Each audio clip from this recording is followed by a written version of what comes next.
اعوذ باللہ من الشیطان الرجیم بسم اللہ الرحمن الرحیم الحمد للہ رب العالمین والصلاة والسلام علی سید الانبیاء والمرسلین حبیب الہ العالمین ابی القاسم محمد اللہم صل علی محمد وآل محمد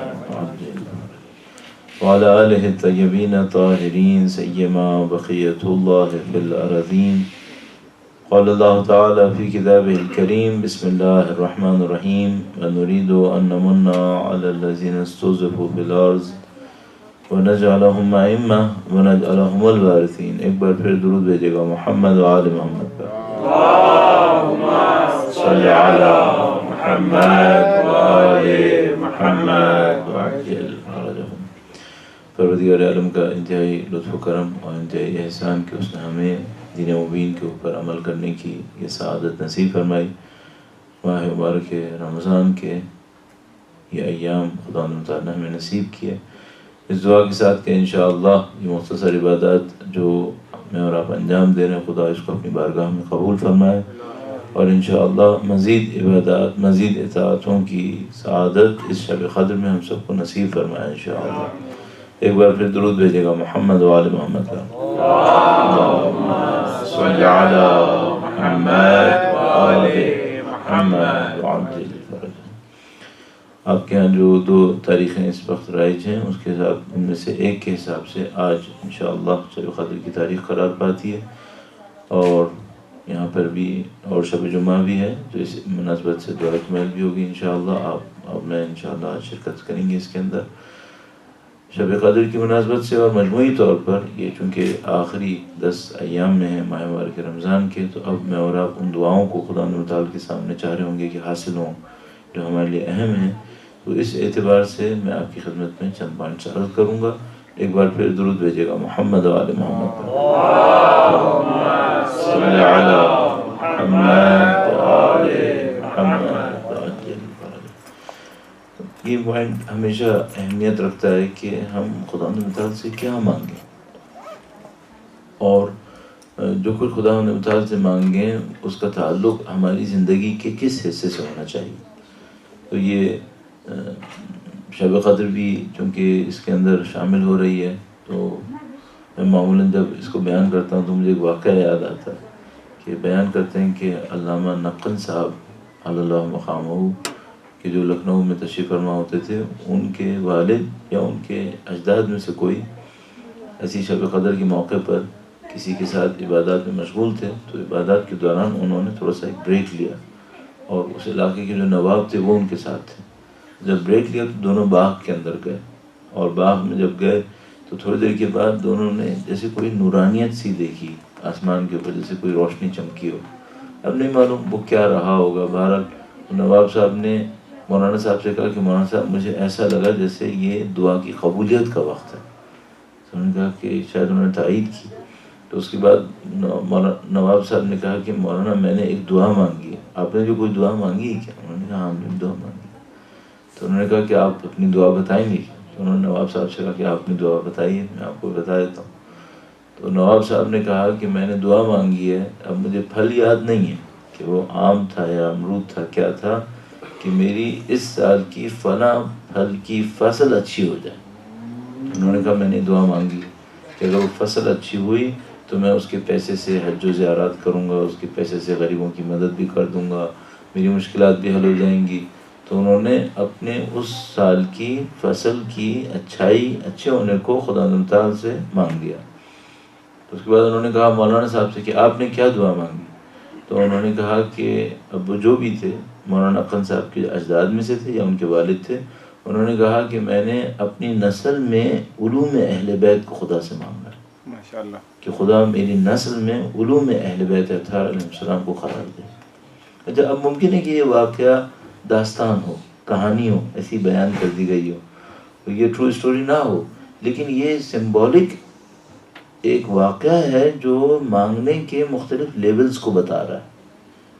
کبھی کوئی مانگتا ہے اچھی چیز مانگی تھی انہوں نے بھی بس انہوں نے مانگا تھا کہ اب ان کی فصل اچھی ہو جائے تو اس سے کیا کریں گے مثلا حج و زیارات کریں گے وہ لوگوں کو غریبوں کو تقسیم کریں گے لیکن یہ جو وہ کریں گے تو کتنے عرصے تک کر لیں گے اچھے فصل سے؟ ایک سال. اور جو دوسری طرف مانگا گیا انہوں نے پیسہ نہیں مانگا، انہوں نے علم مانگا. اور علم کس کے لیے مانگا؟ صرف اپنے نہیں مانگا، اپنی نسل کے لیے مانگا.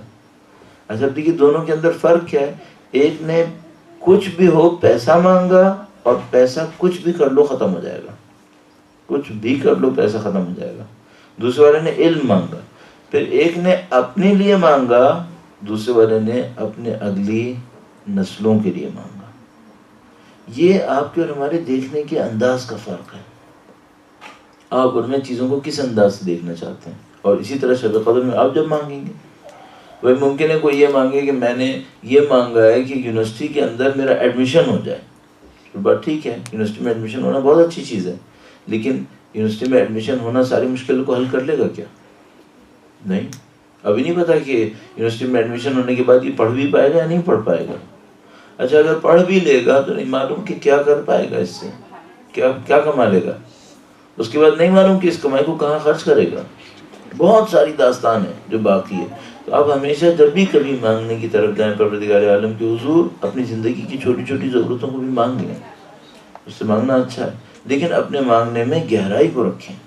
تو ایسا ہو کہ آپ بہت اچھی چیز مانگیں. پھر میں ایک اور بات سوچتا ہوں، ایسی چیز مانگو جو قیامت کے دن خدا کے سامنے کام آ جائے. ایسی چیز مانگو مرنے کے بعد خدا کے سامنے کام آ جائے. ایک صاحب سے فوت ہو گئے، خدا انہیں قبول فرمائے، بہت اچھے آدمی تھے. تو اپنے ان کے بیٹے کا نام علی تھا، تو اس کی تربیت پہ بہت اہمیت دیتے تھے. ایک دفعہ ایسے ہی ہم ان کے بیٹے سے ملے، وہ سامنے کھڑے تھے، تو کہنے لگے کہ میں اس سے صرف ایک بات کہتا ہوں کہ بیٹا تم میرے بڑھاپے میں میرے کام نہیں آؤ، میری دنیا کی کسی کام نہ ہو، صرف ایک کام کرنا، قیامت کے دن میرے لیے شرمندگی کا سبب نہ بننا. قیامت کے دن میرے لیے شرمندگی نہ لے کے آنا. کبھی خدا نہ کرے تم نے کوئی ایسی غلطی کر دی ہو، قیامت کے دن مجھے کہا جائے تمہاری اولاد تھی، تم نے کیا تربیت دی اس کی. اس طرح کا کوئی حرکت میرے ساتھ نہیں کرنا. تو یہ انسان کے دیکھنے کا انداز ہوتا ہے. آپ اور میں بھی کوشش کریں کہ اپنی نظر میں تھوڑی سی گہرائی لائیں، اور اس گہرائی کے ساتھ خدا متعال سے طلب کریں کہ خدا ہمیں کیا نصیب فرمائے. تو 3 معیار ایسے ہیں جو دین اسلام کے اندر انتہائی اہمیت کے حامل ہیں. 3 معیار ایسے ہیں جو انتہائی اہمیت کے حامل ہیں. ان میں سے ایک تقویٰ ہے جو خدا کے نزدیک اہم ہے.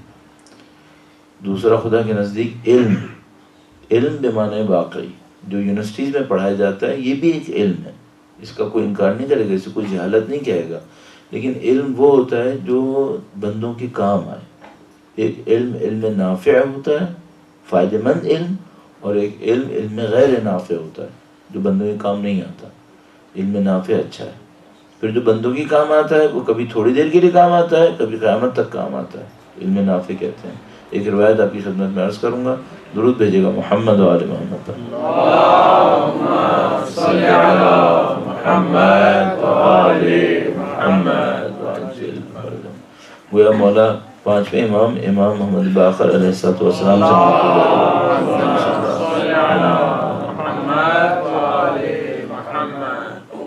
بہت خوبصورت یہ روایت ہے اور بڑی یونیورسل ہے اپنے میننگ کے اندر. فرماتے ہیں شرقوا ام غربوا لن تجدوا علما نافعا الا عندنا. فرمایا مشرق میں جاؤ یا مغرب میں جاؤ، مفید علم ہمارے سوا کسی کے پاس نہیں پاؤ گے. مشرق میں جاؤ یا مغرب میں جاؤ، مفید علم ہمارے سوا کسی کے پاس نہیں پاؤ گے. اچھا ممکن ہے یہاں پہ رہنے والا، کہیں پہ رہنے والا کوئی یہ کہے کہ بھائی فریج کا کیسے بنتا ہے، کیوں؟ یہ بھی تو ایک مفید علم ہے، لوگوں کے کام آتا ہے کہ بھئی ان کے کھانے خراب نہ ہو جائیں، بہت ساری چیزوں کا فائدہ ہے، یہ مفید علم ہے. تو اب ہمیں یہ دیکھنا پڑے گا یہ جو مفید علم ہے یہ باٹم لائن میں جا کے دیتا کیا ہے. اس سے زیادہ مفید علم کیا ہو سکتا ہے. ایک دفعہ میں ایک گاؤں میں تھا جمعے کی نماز میں، بہت دور افتادہ ایک گاؤں تھا. وہاں پہ بہت اچھی جگہ، انہوں نے چھوٹی سی پہاڑی کے اوپر انہوں نے مسجد چھوٹی سی بنائی ہوئی تھی، وہاں جمعے کی نماز پڑھ رہا تھا. تو اچانک میرے ذہن میں آیا کہ جو گاؤں کے لوگ ہیں نا یہ بہت اچھے ہیں، کیونکہ یہاں پر وہ شہر کی زندگی کے جرائم نہیں ہوتے. شہر کی زندگی میں الٹے سے جرائم بہت ہوتے ہیں، تو وہ سب یہاں نہیں ہوتے. تو کتنے اچھے لوگ ہیں. پھر اچانک میرے ذہن میں آیا کہ وہ جو قوم لوط و سمود رہتے تھے وہ بھی تو گاؤں میں رہتے تھے. یہ کیا بات ہوئی کہ گاؤں والے اچھے ہوئے شہر والے برے ہوئے، یا شہر والے اچھے ہوئے گاؤں والے برے ہوئے؟ یہ تو انسان کی طبیعت ہوتی ہے، وہ اس کو اچھا یا برا کی طرف لے کے جاتی ہے۔ اب میں ایک اور بات یہاں سے لینا چاہ رہا ہوں، فریج کھانا 2 دن بچا کے رکھ لے یا 7 دن بچا کے رکھے، یہ اتنا امپورٹنٹ نہیں ہے۔ کھانا کھا کے انسان نے کیا کیا ہے، یہ امپورٹنٹ ہے۔ کھانا کھا کے کیوں کیا ہے، یہ بھی امپورٹنٹ ہے۔ کیا کیا ہے، یہ بھی امپورٹنٹ ہے۔ کس نیت سے کیا ہے، یہ بھی امپورٹنٹ ہے۔ ایک آدمی ساری زندگی مریضوں کے کام آئے، بہت اچھا کام ہے، جان بچائی، نیت کیا تھی؟ نیت کیا تھی؟ نیت یہ تھی کہ پیسہ کمائے گا۔ اس کی کیا قیمت ہے؟ اس کی قیمت وہی پیسہ ہے۔ ہر انسان کی قیمت اس کی نیت پر ہے۔ جو نیت کرے گا وہی اس کی قیمت ہے، وہی اس کو مل جائے گی۔ یہ جو اہل بیت نے فرمایا مفید علم ہمارے سوا کہیں نہیں پاؤ گے، یہ مفید علم اس سینس کے اندر بہت دور تک بات جائے گی پھر، اور اس کے ہم اثرات بھی دیکھتے ہیں دنیا کے اندر۔ تو آپ اور میں کیا کریں؟ ایک تو کہ خدا تعالیٰ سے پائیدار چیزیں مانگیں، دوسرا یہ کہ ہمیشہ عمیق ترین چیزوں کو طلب کیا جائے۔ اور جیسے کل بات ہوئی تھی کہ بھئی آپ پروڈکشن بڑھاتے رہیے، اس سے اتنا مسئلہ حل نہیں ہوگا، ڈسٹریبیوشن صحیح کریں، اس سے مسئلہ حل ہو سکتا ہے۔ پھر ڈسٹریبیوشن کیسے صحیح کریں؟ انسان کی طبیعت میں دوسرے انسانوں کا احترام ہوگا تو بہت کچھ حل ہوگا۔ یہ بہت بڑی مشکل ہے۔ یہ طبیعت کا احترام بھی ایک واقعہ عرض کر دوں، چونکہ یہ افطار کا جو آخری روزے کا آخری وقت ہوتا ہے، اس میں انسان کی حالت جو ہے وہ کسی فلسفیانہ گفتگو کے لیے قطعاً تیار نہیں ہوتی۔ تو ایک دفعہ میں اسی طرح ٹیکسی میں جا رہا تھا، اس زمانے میں میرے پاس گاڑی نہیں تھی اور ٹیکسی میں جاتا تھا، تو میں ایک ٹیکسی میں جاتے ہوئے ڈرائیور سے بات کر رہا تھا کہ کراچی میں نئی روڈز بن رہی ہیں۔ تو میں نے اس سے کہا کہ جو روڈز بن رہی ہیں نا، اس سے کافی مشکل حل ہو جائے گی۔ تو ٹیکسی ڈرائیور کہنے لگا نہیں، اس سے کچھ نہیں ہوگا، اس سے کوئی مشکل حل نہیں ہوگی۔ اچھا، میں نے دماغ میں سوچا کہ جو ٹیکسی ڈرائیور ہوتے ہیں نا، یہ بڑے پیسیمسٹک ٹائپ کے لوگ ہوتے ہیں، ہر چیز میں بدبینی کرتے رہتے ہیں، وہ بھی خراب، یہ بھی خراب۔ تو میں نے سوچا اس ٹائپ کی ایک بات کر رہا ہے کہ کچھ حل نہیں ہوگا۔ میں نے اس سے پوچھا کیوں حل نہیں ہوگا؟ کہنے لگا کہ سڑکیں چوڑی کرنے سے کچھ نہیں ہوتا، جب تک لوگ ایک دوسرے کا احترام نہیں کریں گے کوئی مشکل حل نہیں ہوگی۔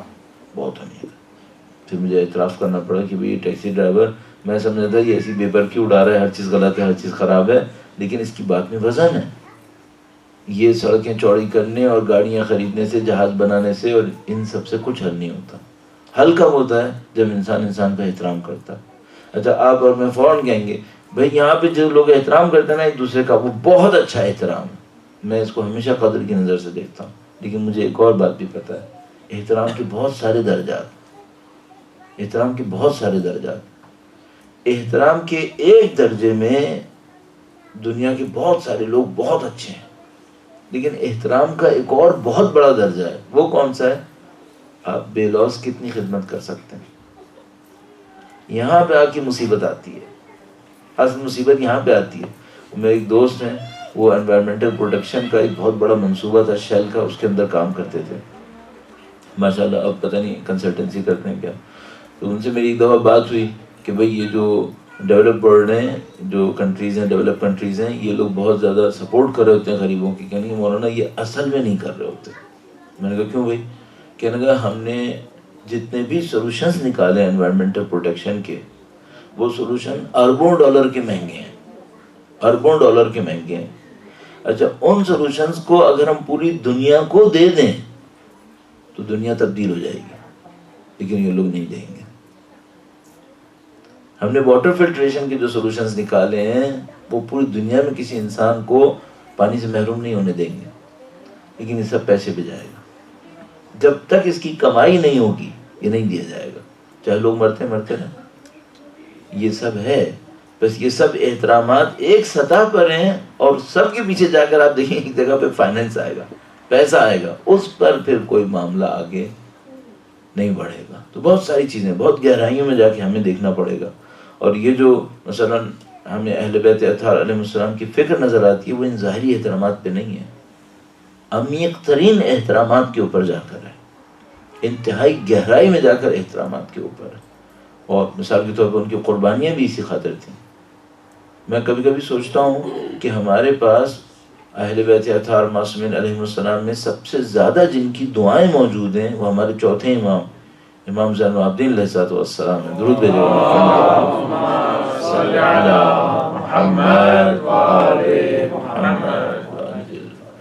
اب یہ چوتھے امام نے دعا دی ہے، اب یہ دعائیں کس کو دی ہیں؟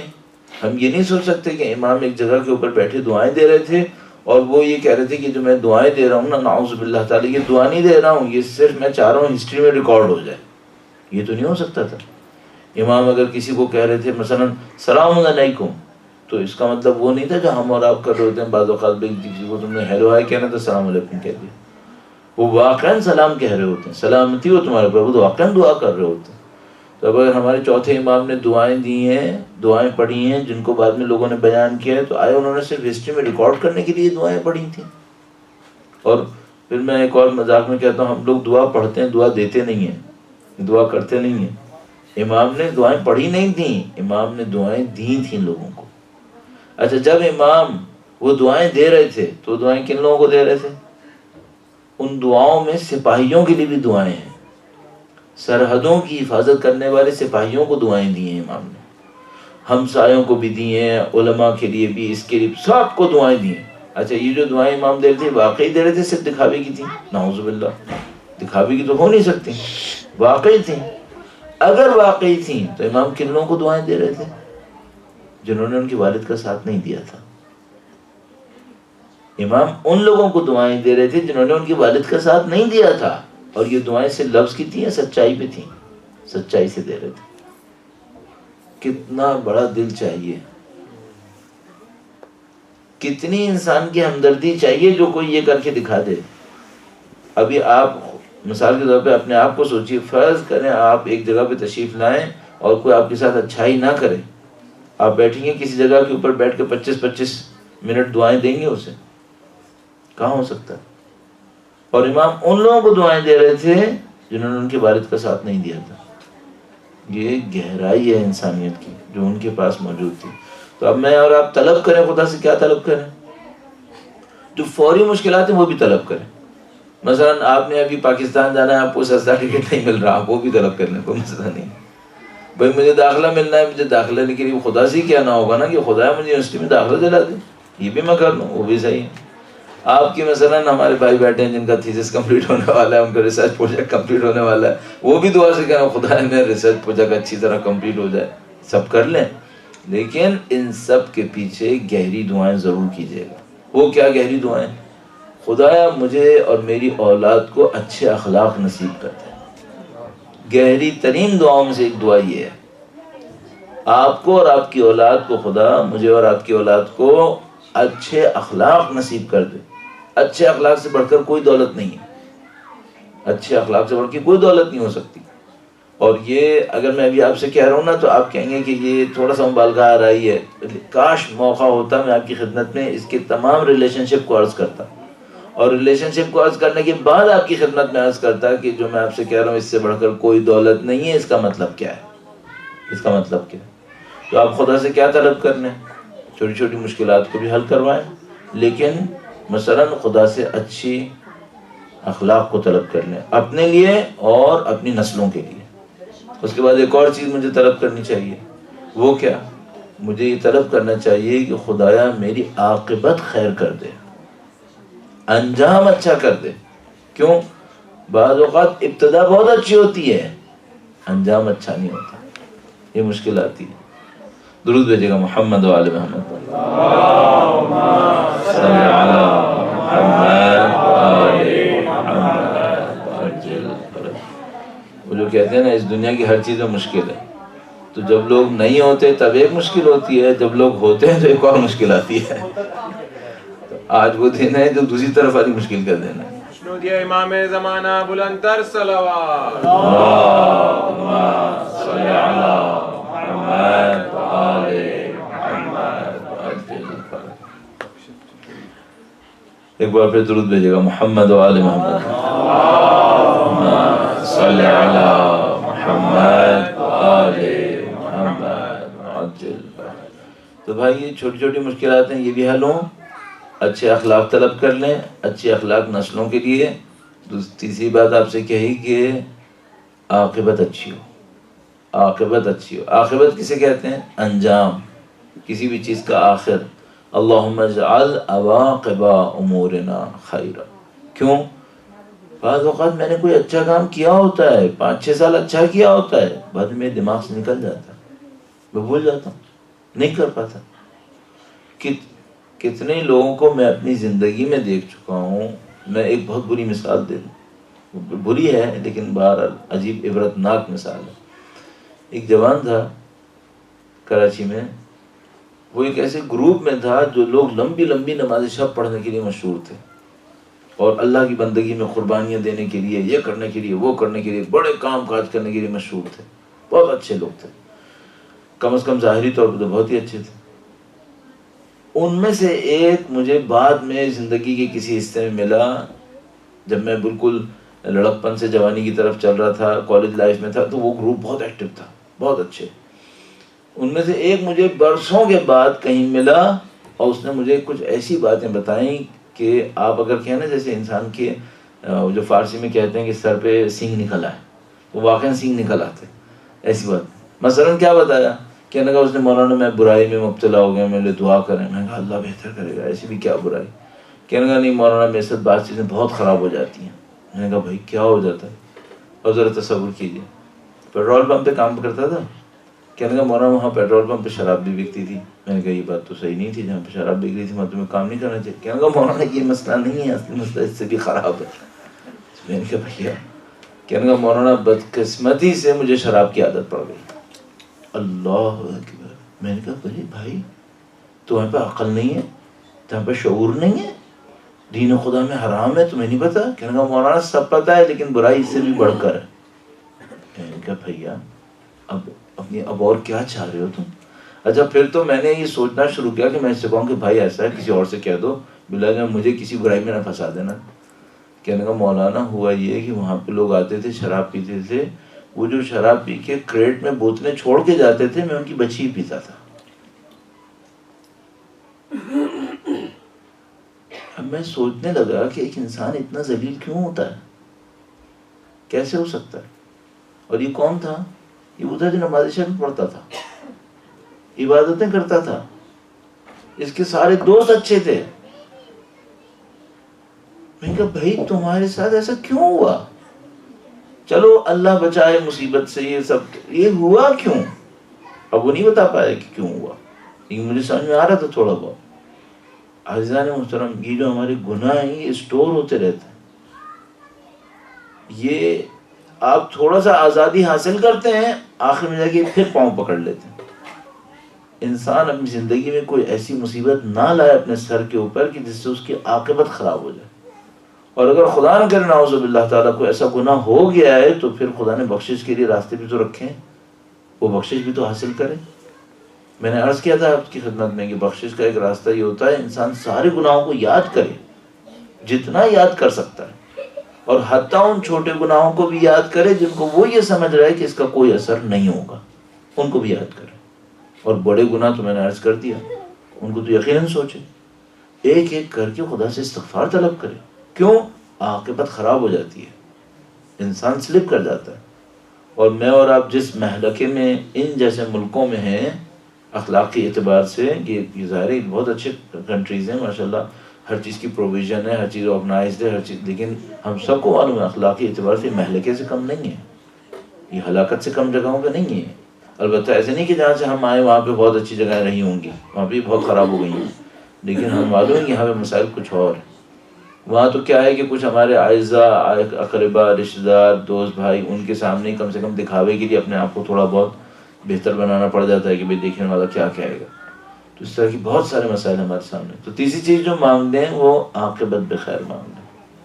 اچھا عاقبت بخیر مانگنے کے ساتھ ہمیں ایک اور چیز یہ دیکھنی چاہیے، روایتوں نے کیا مانگا ہے، اہل بیت نے کیا مانگا ہے، اس کو بھی دیکھنا چاہیے. تو میں چند منٹ اس میں سے عرض کرتا ہوں. درود بھیجے گا محمد و آل محمد. اللہم صلی علی محمد و آل محمد. ابھی ہمارے دوست سے آتے ہوئے بات بھی ہو رہی تھی، انسان کی زندگی میں بہت بڑا ایک کارنامہ کیا ہوتا ہے، اس کی اچھی عادتیں ہوتی ہیں. بہت بڑا کارنامہ. یہ عادت کسے کہتے ہیں؟ عادت اسے کہتے ہیں جس کو انسان ایفرٹ لیس کر لیتا ہے، کوئی کوشش نہیں کرنی پڑتی، ایفرٹ لیس کر دیتا ہے. کاش انسان کی خود بخود ہونے والی چیزیں اچھی ہو جائیں. تو اس سے بڑھ کے کیا ہے؟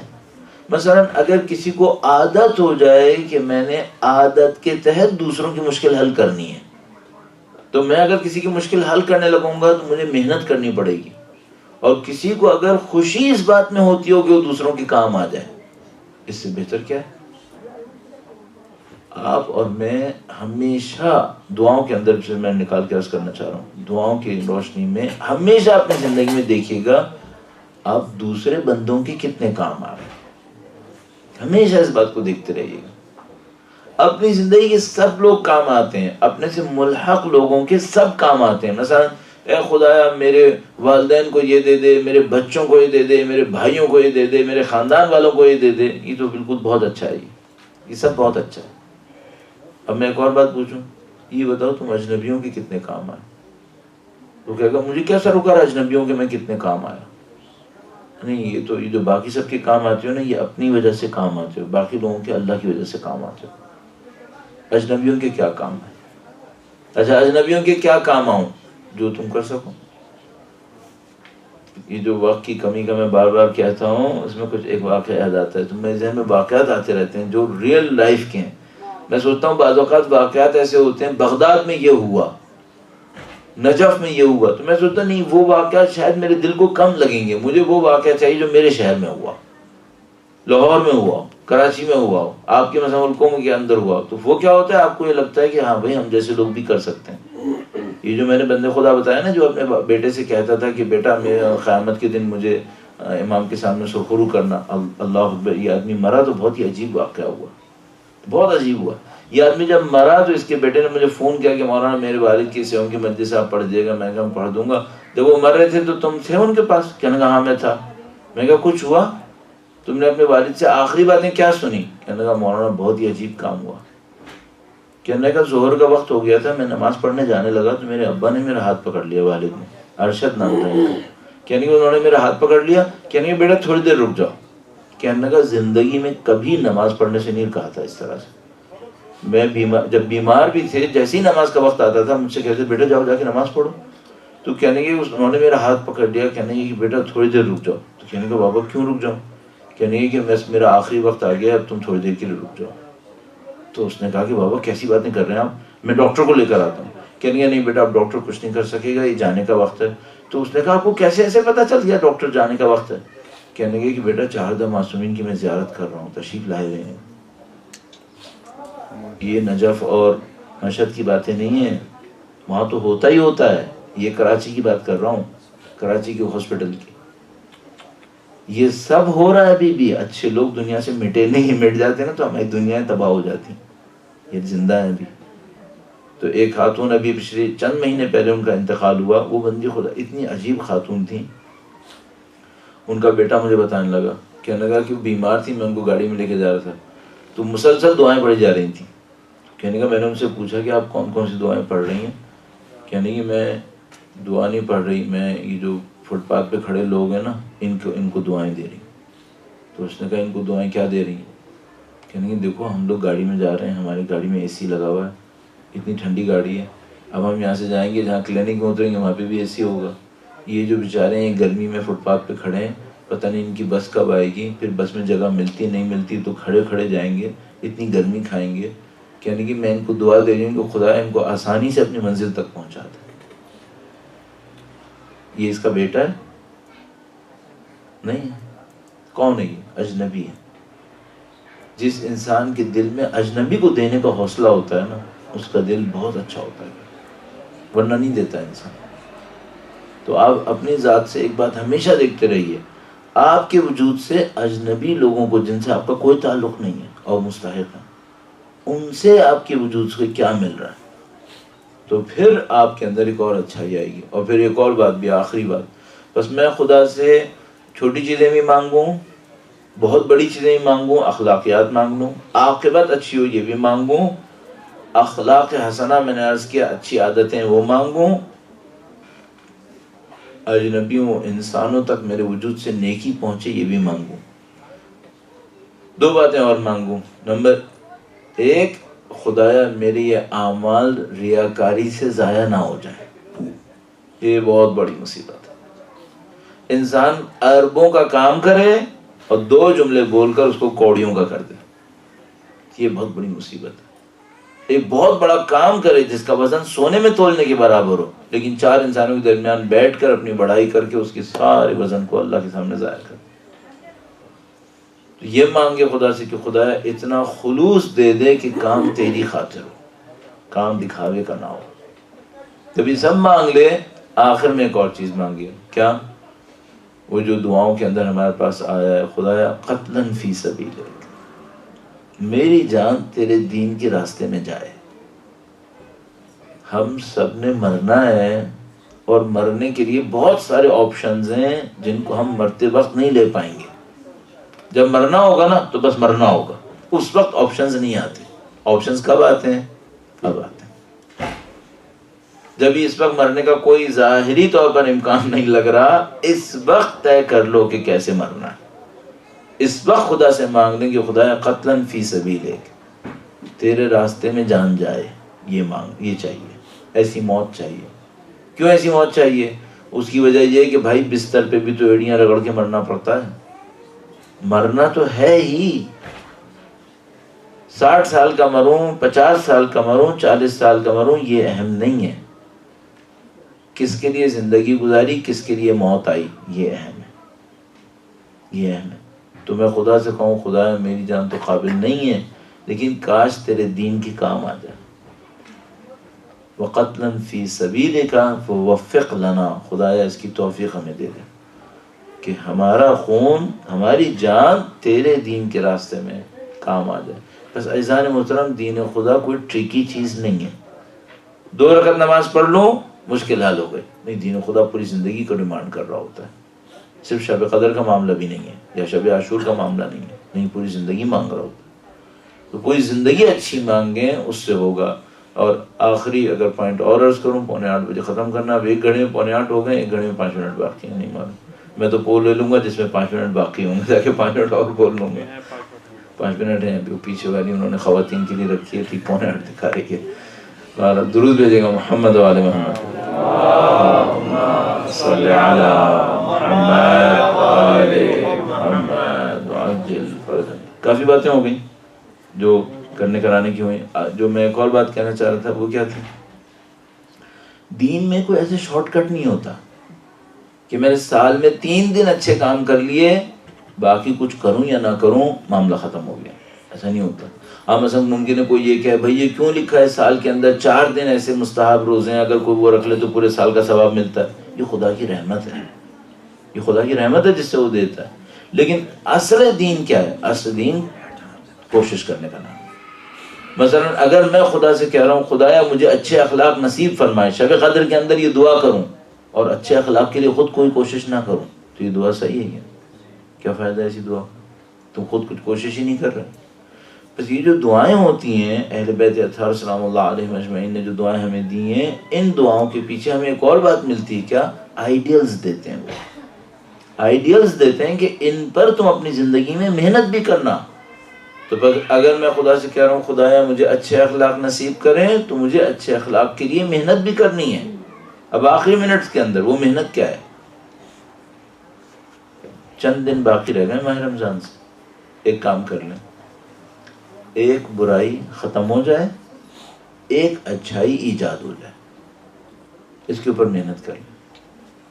ایک برائی ختم کر لیں اپنے اندر سے سلیکٹ کریں کون سی برائی جو غلط ہے. جو میں نے پہلے بھی آپ کی خدمت میں عرض کیا تھا، شب قدر پہ اس کے لیے خدا سے دعا مانگیں کہ خدا میری ذات کے اندر کچھ برائیاں ہیں. مثلا فرض کرو خدا نہ کرے نعوذ باللہ، ایک برائی ہو سکتی ہے مثلا کہ بے تکا جہاں مرضی آتا ہے بولتا رہتا ہے. تو برائی ہو سکتی ہے. بھائی زیادہ نہیں بولنا چاہیے، انسان کم بولنا چاہیے. جہاں پہ ضرورت نہیں ہے وہاں پہ نہیں بولنا چاہیے. تو خدا سے دعا کرے خدا مجھے سکوت نصیب کر دے. جہاں پہ نہیں بولنا چاہیے وہاں میں کیوں بولوں، اچھی جگہ پہ بولوں. تو ایک خوبی ہو سکتی ہے انسان مانگ لے. مثلا ایک اور خوبی کیا ہو سکتی ہے؟ مثلا خدایا میری زندگی میں اپنے لیے بہت کچھ ہے، دوسروں کے لیے کم ہے، دوسروں کے لیے میرا دل وسیع کر دے. بعض اوقات کیا ہوتا ہے انسان دینا چاہتا ہے لیکن طبیعت کے اندر ایک کمی آ جاتی ہے، کوتاہی آ جاتی ہے، خست جس کو کہتے ہیں. کہ خدایا مجھے دوسروں کو دینے کے لیے دل وسیع کر دے. اور بس میں ختم کرنے کے لیے آخری جگہ پہ لے کے جاتا ہوں. دینے میں سب سے زیادہ کوشش یہ کیجیے گا دعائیں دے کر اپنے دل کو بڑا کریں. بعض اوقات میں کسی کو دینا چاہتا ہوں، میرا دل دینا نہیں چاہتا. میں چاہتا ہوں کہ دوں لیکن دل میں نہیں آتا کہ دوں. تو یہ طبیعت کیسے ختم کی جائے؟ دعائیں دے کر. جتنا آپ دوسروں کے لیے دعائیں مانگتے رہیں گے آپ کی طبیعت میں دینے کی عادت آتی رہے گی. دعا دے کر شروع کریں. میں واقعہ بہت سناتا ہوں. ایک عالم تھے کراچی میں، ان کے پاس ایک آدمی آیا، کہنے لگا میں کنجوس ہوں. ان کا میں اس کو حل کر لوں گا، تمہاری کنجوسی ختم ہو جائے گی. کہنے لگا کیسے؟ کہنے لگا بٹوا نکالو. اور بیچارہ ڈرتے ڈرتے بٹوا نکالا تھا کہ لو بھائی بٹوا تو گیا میرا. انہوں نے کہا بٹوا نکالو، اس میں سے نوٹ نکالو. اس نے نوٹ نکالے، پھٹے ہوئے بھی تھے، صاف ستھرے بھی تھے. وہ زمانے کی بات ہے جب لوگ نوٹ رکھا کرتے تھے. کہنے کہ دیکھو ایک بات طے کر لو، اب جب بھی کسی کو نوٹ دینا پہلے نیا نوٹ دینا. تو لوگوں نے کہا بھائی مولانا صاحب اس سے کیا فرق پڑے گا، وہ پھٹا والا بھی 10 روپے کا ہے، نیا والا بھی 10 روپے کا. کہ نہیں، جو کنجوس آدمی ہوتا ہے نا یہ ہمیشہ پھٹا والا نوٹ پہلے دے دیتا ہے، یہ چمکتا ہوا نوٹ نہیں دیتا ہے. اس کی طبیعت میں خست آتی ہے نا. تو اب اگر یہ چمکتا ہوا نوٹ پہلے دے گا نا تو اس کی طبیعت کی کنجوسی دور ہو جائے گی. اللہ نے خمس اس لیے رکھا ہے. اللہ کو میرے اور آپ کے 4 پیسوں کی ضرورت نہیں ہے. اس نے رکھا ہے اس لیے کہ یہ خمس دیں گے نا تو ان کے دلوں سے، طبیعت سے پیسے کی محبت کم ہو جائے گی. یہ دینے کی جو عادت ہے یہ ان کی پڑ جائے گی تو انشاءاللہ کامیابی نصیب ہوگی. ہمارے خارجی محترم تشریف لائیں اور انشاءاللہ آج یہ دعائے کمائل بھی پڑھیں گے، تلاوت قرآن کریم بھی ان کے استقبال کے لیے. اور اس شب قدر میں بافضیلت شب خدا ہم سب کو نصیب کرے. اس کے لیے درود بھیجیں محمد و آل محمد.